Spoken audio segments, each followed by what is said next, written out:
He was fired on a Monday morning, in front of 12 people, by a man who had already signed the paperwork 4 days earlier and simply waited for an audience.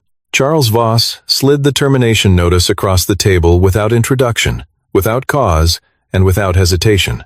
Then he added one sentence slowly, loud enough for everyone in that room to hear it clearly. "You're finished. And in this industry, no one will hire you again." Matthew Hale looked at the paper. He looked at Voss. He did not argue. He did not raise his voice.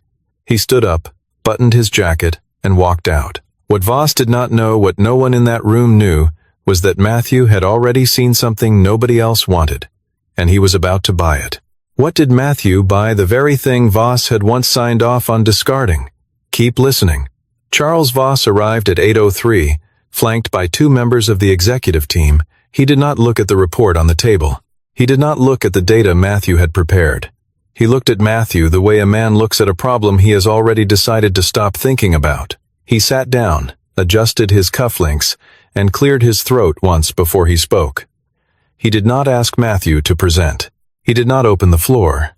He placed a single sheet of paper flat on the table and pushed it across the polished surface until it stopped in front of Matthew's hands.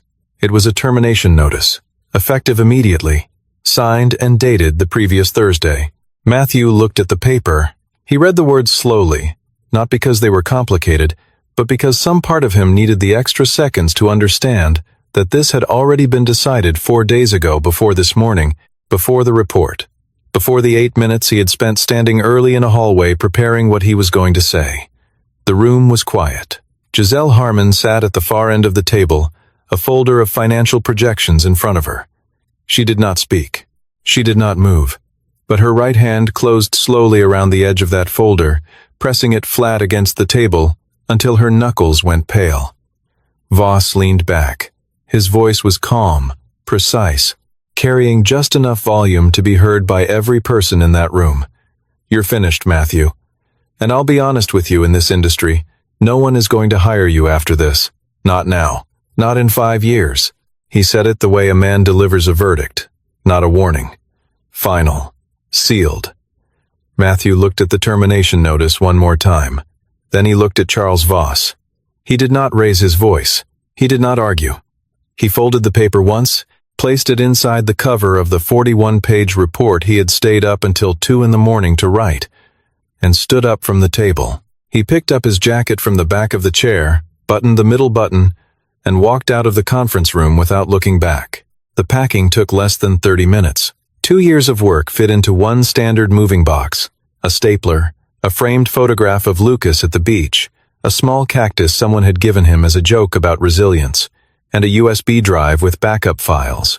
Security escorted him to the elevator with the practiced politeness of people who had done this before and would do it again. The lobby doors opened to a gray Tuesday sky, and Matthew Hale walked out of Corway Logistics with a cardboard box under one arm and his phone buzzing in his pocket. He answered without looking at the screen. "Dad," said the small voice on the other end. "What are we having for dinner tonight?" "I want the pasta with the round things." Matthew stopped on the sidewalk, adjusted the box. "Tortellini," he said. "Yeah, we can do that." The 3 weeks that followed had the particular quality of water draining slowly from a sink. Not dramatic, not sudden, just a steady, quiet disappearance of possibilities. Matthew sent his resume to 6 firms in the first 10 days. All 6 came back with variations of the same answer. The position had been filled, or the timing was not right, or they would keep his information on file. 2 of those responses came within 48 hours of submission, which meant someone had not actually read the resume. It meant someone had already made a call. He understood. Voss had not been making a prediction on that Monday morning. He had been announcing a plan already in motion. The savings account had enough to cover 4 months of rent and groceries, maybe 5 if he was careful. Lucas was starting first grade in September. The enrollment paperwork was sitting on the kitchen counter, next to a permission slip for a school field trip to a farm. The field trip cost $12. Matthew signed it without hesitating, and then sat at the kitchen table for a long time after Lucas had gone to bed. He opened his laptop not to look for jobs that night, but because sitting in silence made the apartment feel too large. He had a browser tab open. He was not sure when he had opened it, showing a listing aggregator for distressed industrial assets. He had looked at pages like this during his time at Corway, studying market gaps the way other people study crossword puzzles. It was something he did when he needed to think without the pressure of thinking. He scrolled without urgency. Most of what appeared were the usual entries: obsolete processing plants, flood-damaged storage facilities, a handful of properties that had been listed and relisted for years without resolution. He was about to close the tab when a listing near the bottom of the 4th page stopped him. Delray Industrial Park, 4.2 acres, legacy rail infrastructure, partial electrical systems, rated for heavy load capacity, located 31 miles outside the city center, listed for 3 years, price reduced 4 times. Current asking price was a number that would have sounded absurd for a functioning facility and merely alarming for a gamble. The listing notes were brief: unsuitable location, too distant from current distribution hubs, infrastructure in need of significant rehabilitation. Matthew pulled up a separate window and opened the Federal Corridor Planning database he had bookmarked 2 years earlier. During the northern expansion research, Corway had ultimately ignored. He found the updated projection map for the Eastern Logistics Corridor, the one that showed planned highway expansions and rail line upgrades scheduled to come online in the next 4 to 6 years. He placed the 2 maps side by side on his screen. Delray sat at the exact intersection of 2 lines Corway's analysts had not waited because the timeline was too long for a quarterly earnings conversation. In 4 years, maybe 5, that location would not be 31 miles from a distribution hub. It would be at the center of one. Matthew stared at the screen for a long time. He closed the laptop. He looked up at the ceiling in the dark. He thought about the 41-page report sitting in a box in his closet. He thought about the field trip permission slip on the counter. He thought about the word "finished," said in a room full of people who had written it down before he walked in. Then he thought about what it meant that a 4.2-acre logistics facility with rail infrastructure and heavy load capacity had been available for 3 years and nobody had bought it. He opened the laptop again. Benjamin Cole lived in a brownstone 15 minutes from downtown and had spent 32 years in industrial real estate before deciding, at 62, that he was done sitting in offices. Matthew had met him once at an infrastructure conference 4 years earlier, had kept his contact information in a file labeled "People Worth Knowing," and had never used it. He used it now. They met at a diner on a Wednesday morning. Benjamin was the kind of man who ordered black coffee, read the menu, even though he clearly already knew what he wanted, and said very little until he had something worth saying. Matthew laid out the Delray analysis on the table between the coffee cups, the location data, the corridor projections, the timeline, the current price. He did not ask for money. He asked for an honest assessment. Benjamin read in silence for several minutes. He looked at the map. He looked at the projection data. He set the papers down and looked at Matthew. "Who else has looked at this?" he asked. Nobody who understood what they were looking at. Benjamin picked up his coffee. He looked at the papers one more time, then at the window, then back at Matthew. "You know the infrastructure rehabilitation alone is going to eat most of what you have." "I know. And the timeline before this becomes what you think it becomes, is 3 to 5 years minimum. That's 3 to 5 years of carrying costs, thin margins on short-term tenants, and zero guarantee the corridor development happens on schedule. I know that too." Benjamin set down his cup. He said nothing for a moment, and in that silence, Matthew could hear the diner around them, the sound of plates, someone laughing near the window, the coffee machine running a cycle. Then Benjamin made a sound that was almost a laugh, and wasn't quite. "The price they're asking for that property," he said slowly, "is either a gift or a trap, depending on whether you know the difference between a bad location and a location that isn't ready yet. I think I know the difference. I believe you." Benjamin folded his hands on the table.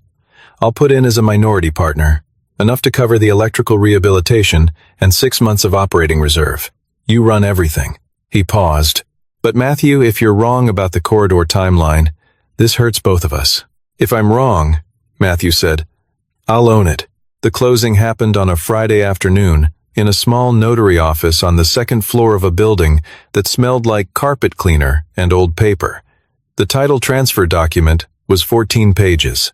Matthew sat across from the seller's representative and signed where indicated, initialed where indicated, and did not rush. Lucas sat in a chair by the door, his feet not quite reaching the floor, drawing on the back of a blank sheet of paper the receptionist had given him. He was drawing a truck, large wheels, a long trailer, a driver in the cab who appeared to be wearing a cape. Matthew signed the last page and capped the pen. He looked at his son across the quiet room for a moment before standing. In the parking lot, Lucas looked up. "Did you buy the big warehouse, Dad?" "I bought something people gave up on," Matthew said. "We're going to find out if they were right to." Lucas considered this very seriously, the way 6-year-olds consider things that feel important. "What if they were right?" "Then I was wrong," Matthew said. "But I don't think I was." Lucas nodded once, tucked his drawing under his arm, and walked to the car. The 18 months that followed were not glamorous. They were work, the specific, unglamorous, grinding kind that has no audience and produces no obvious milestones for long stretches of time. Matthew hired a crew of 7. He paid them on time, every time. Even in the months when doing so meant he ate dinner alone, at a folding table in the Delray site office instead of at home, because the site office was cheaper to sleep in some nights than the gas to commute back. The crew noticed. They stayed. They worked harder than the job required, because the man running the job treated them as if their time had value. The electrical systems came first 3 months of rewiring and panel replacement that cost more than the estimate and took longer than the schedule. Then the loading dock reinforcements. Then the rail connector inspection and partial replacement. Then the floor resurfacing in the main bay. Matthew did what he could himself and contracted what he couldn't.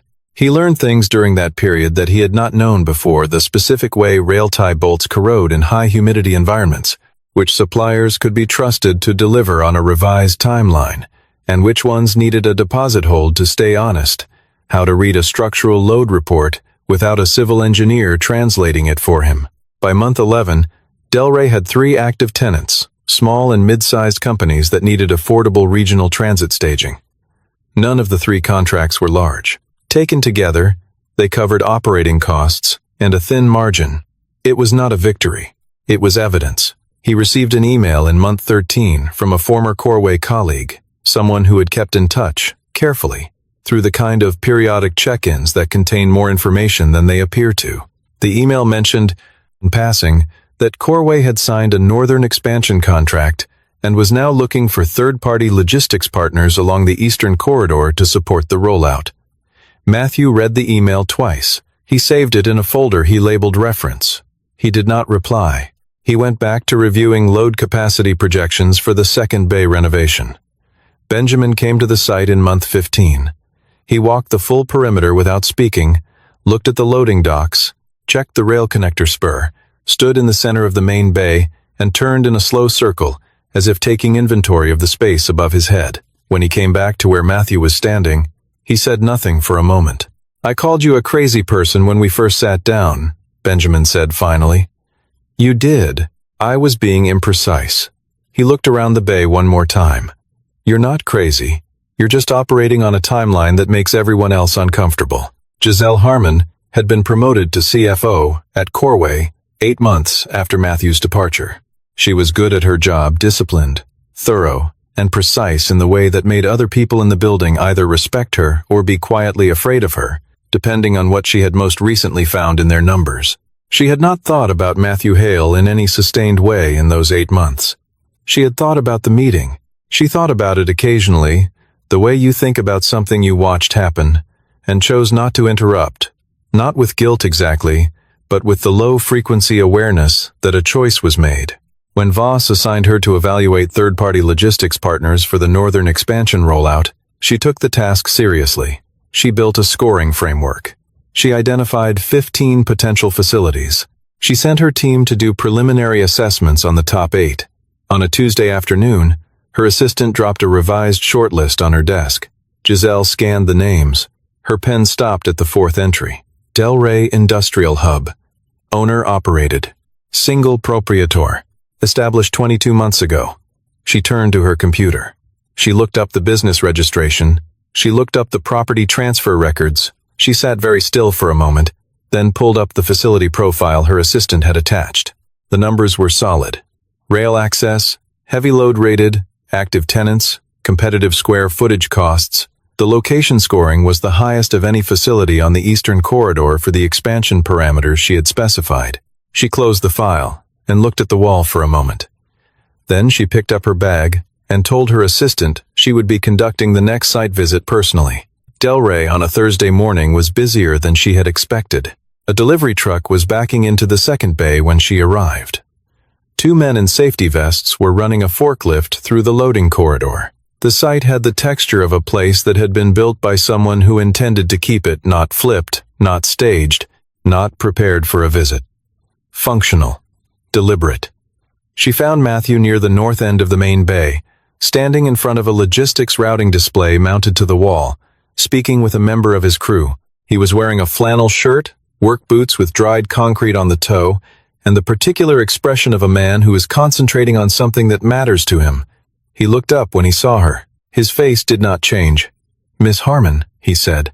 "I wasn't told to expect a visit. That was intentional," she said. "I prefer to see a facility the way it operates, not the way it presents." "That's a fair approach," he said. "Where do you want to start?" They walked the full facility for 40 minutes. Jazelle asked technical questions, load weight tolerances, rail schedule coordination, electrical backup capacity, tenant conflict protocols. Matthew answered every question directly, without hesitation, without embellishment. He did not ask her what she was really doing there. He did not reference the conference room on the 24th floor. He acted as if this were a standard professional evaluation, because in his mind, that was all it needed to be. By the time they reached the final section, Jazelle had filled 4 pages of her notepad. She stood near the exit and looked back at the facility one more time, as if checking her notes against what she was actually seeing. "You've built this in under 2 years, she said. Not a question. 22 months, Matthew said. She nodded once. They shook hands at the entrance. She walked to her car, placed her notepad on the passenger seat, and sat without starting the engine for almost a full minute. The facility was not just adequate, it was the best option she had evaluated, by a margin that was not particularly close. She tapped her fingers once against the steering wheel. Then she started the car. The report she submitted to Voss 3 days later placed Delray in the top-tier rated first among 7 finalists, based on location scoring, infrastructure quality, and cost efficiency. She wrote the recommendation carefully and without editorial comment, letting the data carry the weight. She presented it to Voss on a Friday morning. He read until he reached the 4th line of the executive summary, where the facility name appeared. His expression did not change dramatically. It simply closed, the way a door closes when someone on the other side leans against it. He took a pen, drew a single horizontal line through the Delray entry, and set the report face down on his desk. "Find another provider," he said. Jazelle had expected this. She had told herself on the drive in that she would not push, that she would accept the decision and move it through process. But looking at the line through the data she had gathered, she found she could not make herself say yes without asking the obvious question. "The recommendation is based on a scoring framework you approved in September," she said. "If there's a specific deficiency in the Delray evaluation, I'd like to address it." Voss looked at her with the particular patience of a man who is not actually patient. "My reason," he said, "is that I said no." She left his office. She sat at her desk and looked at the expanded corridor map on her screen, the same federal projection data that she had pulled 3 times since evaluating Delray, trying to understand why that location scored so strongly. She understood it now. She had understood it the moment she walked the facility and saw how the rail connector aligned with the planned line extensions. Matthew had bought a piece of land that was worth almost nothing in the present, and placed an extremely calculated bet that it would be worth a great deal in the near future. He had done that with his savings, after being fired in a room full of people who watched it happen, after being told by the man who fired him that he was finished. And he had been right. She picked up her phone. She looked at the number for a long time before she pressed it. Matthew answered on the second ring. "This is going to sound strange," Jazelle said, "but I think you should know your facility may be removed from the Corway shortlist. Not based on the evaluation, based on something else." There was a silence on the other end of the line. Not the silence of surprise, the silence of a man who is deciding whether the information changes anything. "Thank you for telling me," Matthew said. "You're not angry. Being angry doesn't change the information. The information does." Another pause. Jazelle pressed the phone slightly harder against her ear. "What are you going to do with it?" "I'm not sure yet," Matthew said. "But I appreciate the call, Miss Harmon. I mean that." The call lasted 4 minutes and 30 seconds. When it ended, Jazelle set her phone on her desk and looked at the ceiling for a moment. She thought about the 41-page report that had been sitting on the conference table on a Monday morning 2 years ago. She thought about the way he had stood up and buttoned his jacket before walking out. She thought about what it meant to know something true and still choose not to say it. She thought about that for a while. Matthew opened his laptop after the call and pulled up the email address for Eleanor Marsh. Eleanor had been on the Corway board for 11 years. She was not a sympathetic figure in the conventional sense. She was direct, data-driven, and not particularly interested in what people felt about their situations. What she was, Matthew knew from 3 years of working alongside her on a restructuring project, was interested in numbers that told the truth. He did not write to her as a man who had been wronged. He wrote to her as an analyst who had identified a material risk to the company's expansion projections. He attached a 20-page document. No cover letter, no biography, just the data. The Nortec supply chain group came to Delray without being invited. They had found the facility through infrastructure data, the same federal projection mapping that Matthew had used, cross-referenced against private investment scouting criteria. A team of 4 arrived on a Tuesday morning and spent 3 hours walking the property. They asked the same kind of questions Jazelle had asked, and Matthew gave them the same kind of answers, complete, specific, and unhurried. The team lead was a woman named Diana Forsyth. She shook Matthew's hand at the end of the walkthrough and said she would be in touch by the end of the week. She was in touch by the following Wednesday with a letter of intent for a long-term regional anchoring contract. Matthew signed the letter of intent that afternoon. He took Lucas out for tortellini that evening, and when Lucas asked why they were celebrating, Matthew said they were not celebrating exactly, they were marking something. "What's the difference?" Lucas asked. "Celebrating is for when something's over," Matthew said. "Marking is for when something's starting." Lucas ate his pasta and thought about this. Meanwhile, inside Corway, Eleanor Marsh had read the document Matthew sent her. She had read it twice, then pulled the expansion projections from the third quarter board package and compared them line by line with the cost differential analysis Matthew had attached. The gap was real. $2.3 million annually in operating cost difference between using the optimal logistics partner and the next available alternative, a gap that would appear in 18 months and compound over time. She called Matthew's number. "You sent me a financial analysis," she said, "with no return address and no indication of what you want from it." "I wanted someone to have the correct data," Matthew said. "What happens after that isn't mine to decide." Eleanor held the phone for a moment. "You know this puts me in a difficult position. I know it gives you accurate information," he said. "What's difficult about that is a separate question." She called a board review. It was listed on the agenda as a strategic risk assessment for the Northern Corridor rollout. Voss was not consulted on the agenda items before the meeting notice went out. Then the thing that Matthew had not anticipated, and the thing that, in retrospect, made everything else possible, happened because of Voss's own certainty. Someone in the company began contacting journalists and logistics industry publications with sourced claims that Delray Industrial Hub had failed infrastructure inspections and that its owner had a documented pattern of misrepresenting credentials. The claims were false in every particular. They were traceable, through a communications vendor, to an account authorized internally at Corway. 2 of Matthew's smaller tenants received calls within 72 hours and quietly terminated their month-to-month arrangements rather than be associated with a public dispute. Matthew lost those 2 contracts in a single week. He sat in the site office the evening after the second notice arrived. He did not throw anything. He did not make calls he would need to walk back later. He sat at his desk and looked at the loading bay through the window, the systems he had designed, the floor he had resurfaced, the rail connector spur that ran clean and level from the facility to the main line. He had built this with his own money and 2 years of his life. and a number of nights he had not slept well. He called Benjamin. "They're coming after the reputation now," Matthew said. Benjamin was quiet for a moment. "How bad?" "Lost 2 tenants. The publications are running the story unchecked." "Can you trace it?" "Richard can," Matthew said. "That's why I'm calling him next." Richard Aldrin had the specific temperament of a lawyer who had seen many versions of this story and found none of them surprising. He listened to Matthew's account without interrupting, asked 3 clarifying questions, and said he needed 48 hours. In 36, he had traced the communications campaign to its source, a vendor account linked to an internal Corway authorization code. He documented it thoroughly, and then he called Matthew. "We have grounds for a defamation action," Richard said. "But that's not the play, is it?" "No," Matthew said. "The play is the board meeting." Richard pulled the threads together for Eleanor Marsh's review.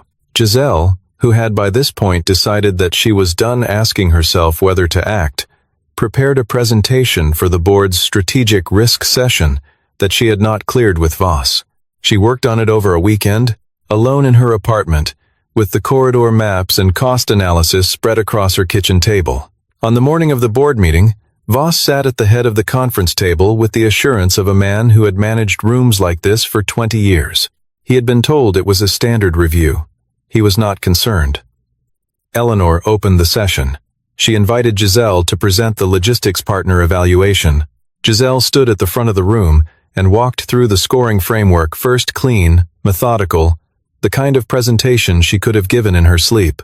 She showed the comparative analysis between the top 3 facilities. She showed where Delray ranked and why.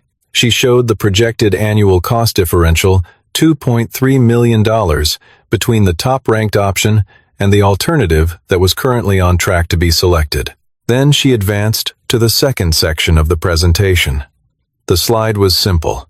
It showed a timeline. It showed the communications campaign. It showed the vendor account. It showed the authorization trail.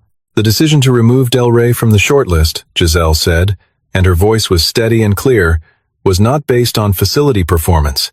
It was not based on safety concerns or operational deficiencies. Those claims, now circulating in the press, are unsupported by any inspection record and originated from an internal authorization at this company." She paused. "The cost of that decision, in operational terms, is $2.3 million per year. The cost in legal exposure is something Mr. Aldrin can speak to if the board chooses." The room was quiet. Not the quiet of a room where nothing is happening, but the quiet of a room where everyone has stopped pretending something is not happening.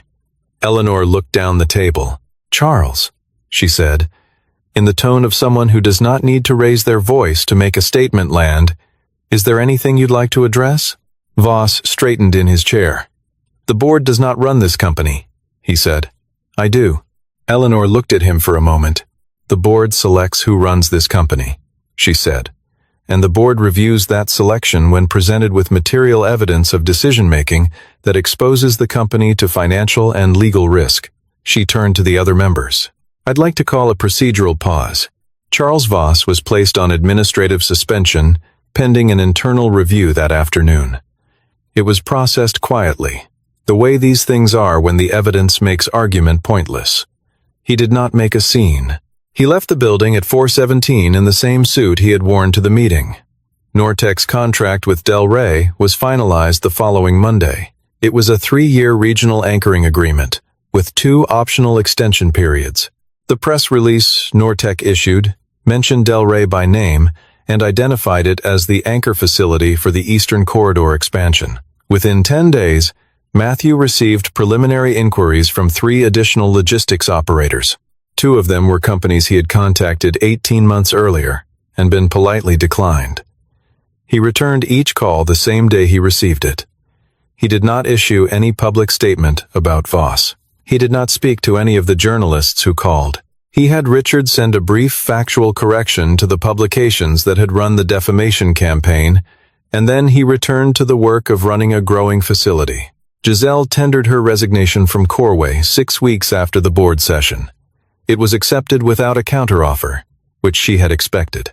She had spent the weeks between writing her own version of the conversation she needed to have with herself about what kind of work she wanted to do and what kind of person she wanted to do it for. The answer, when she finally let herself say it plainly, was not complicated. She reached out to Matthew by email, professionally, to let him know she was no longer with Corway and that she was available for independent consulting engagements.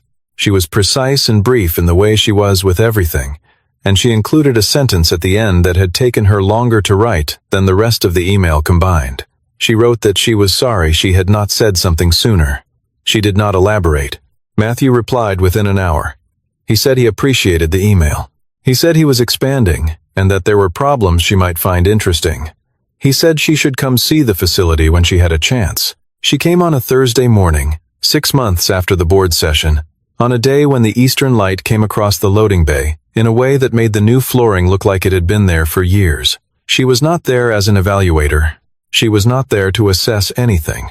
She carried a cup of coffee and a folder under her arm, and she walked through the entrance with the ease of someone who had decided they were no longer a stranger to a place. Lucas was there, because it was a school holiday and Matthew had no one else to watch him. He was sitting in the site office with a set of toy trucks arranged on the floor in what appeared to be a very deliberate pattern. He looked up when Jazelle came in and studied her with the directness that only children who are not yet embarrassed by curiosity can manage.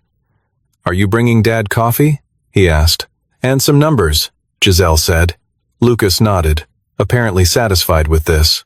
"Dad likes numbers," he said, and went back to his trucks. Matthew was standing at the desk with the Phase 2 expansion drawing spread in front of him, 4.2 additional acres on the adjacent parcel, an extended rail spur, a temperature-controlled secondary bay for pharmaceutical transit clients who had begun inquiring through Nortec's referral network.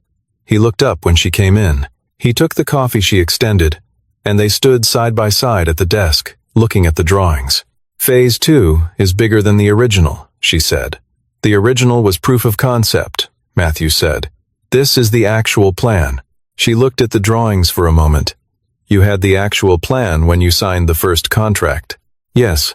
You just couldn't say it out loud yet." Matthew looked at her. He said nothing, but the way he did not say it was its own answer. They worked through the folders she had brought for the next 2 hours: cost projections, tenant revenue modeling, corridor timeline updates from the Federal Infrastructure Office, a risk scenario she had built over the previous 2 weeks, because the problem had interested her, and she had not been able to leave interesting problems alone since she was 19 years old. Matthew listened carefully, asked questions that went directly to the center of each issue, and made notes in the margins of her pages, in the particular shorthand of someone who has processed numbers in the field rather than in a conference room. Lucas appeared in the doorway at some point and announced that he was hungry. Jazelle told him she had seen a sandwich truck parked 2 blocks down when she drove in. Lucas looked at his father, who looked at Jazelle, and then Matthew said they should probably take a break anyway. They walked down the block in the afternoon light. Matthew and Jazelle and Lucas, who walked between them and asked the sandwich truck driver a series of questions about the mechanical operation of the serving window that the driver answered with genuine patience. They ate standing on the sidewalk outside Delray, and the conversation moved away from numbers into other things, nothing consequential, nothing that needed to be recorded. Just the particular ease of people who have been through something and come out knowing what the other one is made of. Walking back to the site, Lucas reached up and took Matthew's hand, then reached up with his other hand toward Jazelle. She looked down at him. He was already looking somewhere else, interested in something across the street. She took his hand without comment, and they walked the last half block back to the entrance of Delray Industrial Hub that way. Inside the office, Matthew stood at the window that looked out over the loading bay. The Nortec trucks were running their afternoon cycle, arriving on schedule, loading on schedule, departing on schedule, down the access road toward the eastern corridor, where the federal construction equipment was already moving earth for the highway expansion that most of the industry had not yet incorporated into their projections. He had bought what nobody wanted. He had built it while everyone who had told him he was finished continued to believe that. The trucks pulled out of the bay in a clean line, one after another. Matthew watched them until they reached the main road and turned east, carrying the first load of the day toward the corridor he had been looking at on a screen in a dark apartment 2 years earlier, when the savings account had 4 months left and Lucas was asleep in the next room, and the only thing he had to work with was a map and an idea that everyone else had decided was not worth the trouble. He watched the last truck clear the gate, and then he turned back to the drawings on his desk and went back to work.